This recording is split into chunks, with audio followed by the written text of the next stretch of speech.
যে পিতা মাতার আদেশ নির্দেশ পালন করতে হয়। জীবিতে বাক্য পালনম মৃতাহে ভূরি ভোজনম গয়ায়ে পিণ্ডদানম চ সৎপুত্রস্য ত্রয় লক্ষণম। যতদিন পর্যন্ত বাবা মা জীবিত থাকে ততদিন পর্যন্ত তাদের সেবা যত্ন করতে হয়। জীবিতে বাক্য পালনম, তাদের বাক্য শ্রবণ করতে হয়, আদেশ নির্দেশ, শাস্ত্রসম্মত আদেশ নির্দেশ গুলো শুনতে হয়। জীবিতে বাক্য পালনম মৃতাহে ভূরি ভোজনম, যখন তারা দেহান্তরিত হয়ে যান, তাদের যখন এই দেহ কলেবর থেকে আত্মা চলে যায়,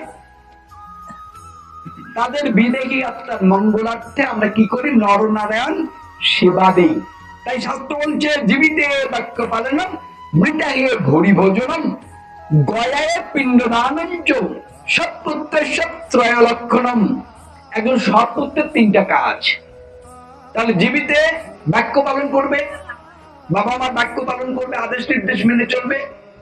মৃতাহে ভূরি ভোজনম, যখন দেহান্তরিত হবে বাবা মা, তখন তাদের আত্মার কল্যাণের জন্য নরনারায়ণ সেবা দেবে। আর কি করবে? গয়া নামক একটি তীর্থস্থানে গিয়ে পিণ্ড দেবে। এখন আজকাল হয়েছে কি, গয়া গিয়ে পিণ্ড দিচ্ছে, এখন গয়ায় কিছু পান্ডা রয়েছে, বিহার প্রদেশের কিছু ব্যক্তি সেখানে গিয়ে পৌরোহিত্য করেন।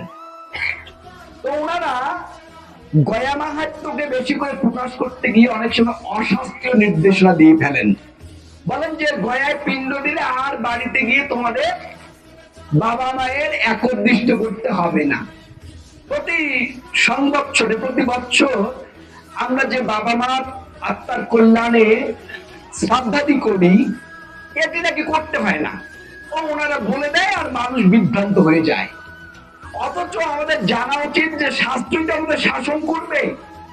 তো শাস্ত্র কি বলছে?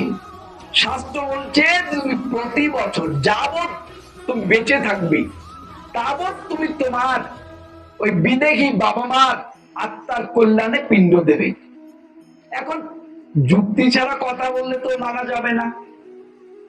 এখন কেউ বলতেই পারে যে বাবা মাকে আমি পিণ্ড দিচ্ছি, তো ওনারা তো মুক্ত হয়ে গেছে, আমি গয়ায় পিণ্ড দিয়েছি, জীবন ওদের একদম মুক্ত হয়ে গেছে, ওরা অমৃতত্ব লাভ করেছেন, অমরত্ব লাভ করেছেন, বিষ্ণু পদে চলে গেছেন, বিলীন হয়ে গেছেন, তাকে আবার মরতে টেনে আনবো কেন, ডাকবো কেন? যুক্তির কথা। যুক্তি যুক্তং চচ গ্রাহ্যং বালাদপি সুখাদপি যুক্তিহীনং ব্যবস্থাজ্যং বৃদ্ধাদপি সুখাদপি। শাস্ত্রই তো বলছে যা যুক্তিযুক্ত কথা তার দিকে বালক বলে মানল, যদি একটা সুখ পাখি বলে তাও মানল, অযৌক্তিক কথা স্বয়ং যদি সুখদেব বলে তবুও মান্য নয়। তাহলে যুক্তি তো আমার বলছে যে আমি গয়ায় গিয়ে পিণ্ড দিয়েছি বিষ্ণু পদে, আমার বাবা মার আত্মার কল্যাণ হয়ে গেছে, তারা বিষ্ণু পদে লীন হয়ে গেছে, আবার প্রতি বছর কেন তাদের সেই আত্মাকে কষ্ট দেবার জন্য আবাহন করবো, ডাকবো আর তাদের পিণ্ড খাওয়াবো কেন? এটি হয় না, বলবে না। কিন্তু এটা আমাদের শাস্ত্র থেকেই বলতে হবে। মন গড়া যুক্তি, মনোলোভা কথা হকাররা বলে, কিন্তু শাস্ত্র বলে না, শাস্ত্র আদেশ দেয়। শাস্ত্র কি বলছে এ ব্যাপারে? আমাদের যাজ্ঞবল্ক্য সংহিতা বলছে যতদিন তুমি জীবিত থাকবে ততদিন তোমাকে ওই বিদেহী আত্মার কল্যাণের জন্য মৃত তিথিতে পিণ্ড দিতেই হবে। তাহলে ওই যুক্তি কোথায় যাবে যে তিনি যদি বিষ্ণু লোকে চলে গেছেন তাহলে আবার তাকে ডাকবো, তিনি কি আমার পিণ্ড খেতে আসবেন? আমাদের মৎস্য পুরাণ বলছে পিতা যদি দেব জাত শুভ কর্মান জগত তদন্য মিত্তাং ভুত্তার মধ্যবংশাদি পশুত্তে ত্রিরাং ভাবে মনুষ্যত্বের পানাদি নানা ভঙ্কুর অসংভাবে। পিতা যদি তার শুভ কর্মফলের বসে, শুভ কর্মের বলে যদি অমরত্ব লাভ করে, বিষ্ণুর সঙ্গে লীন হয়ে যায়, মিশে যায়, তাহলে আমি যে পিণ্ড দেব সেটি কি হবে? বলছে সেটা অমৃত হিসেবে যাবে তার কাছে। পাঠানোর দায়িত্ব কার? ভগবান বিষ্ণু বলছেন যে ওটা আমার দায়িত্ব।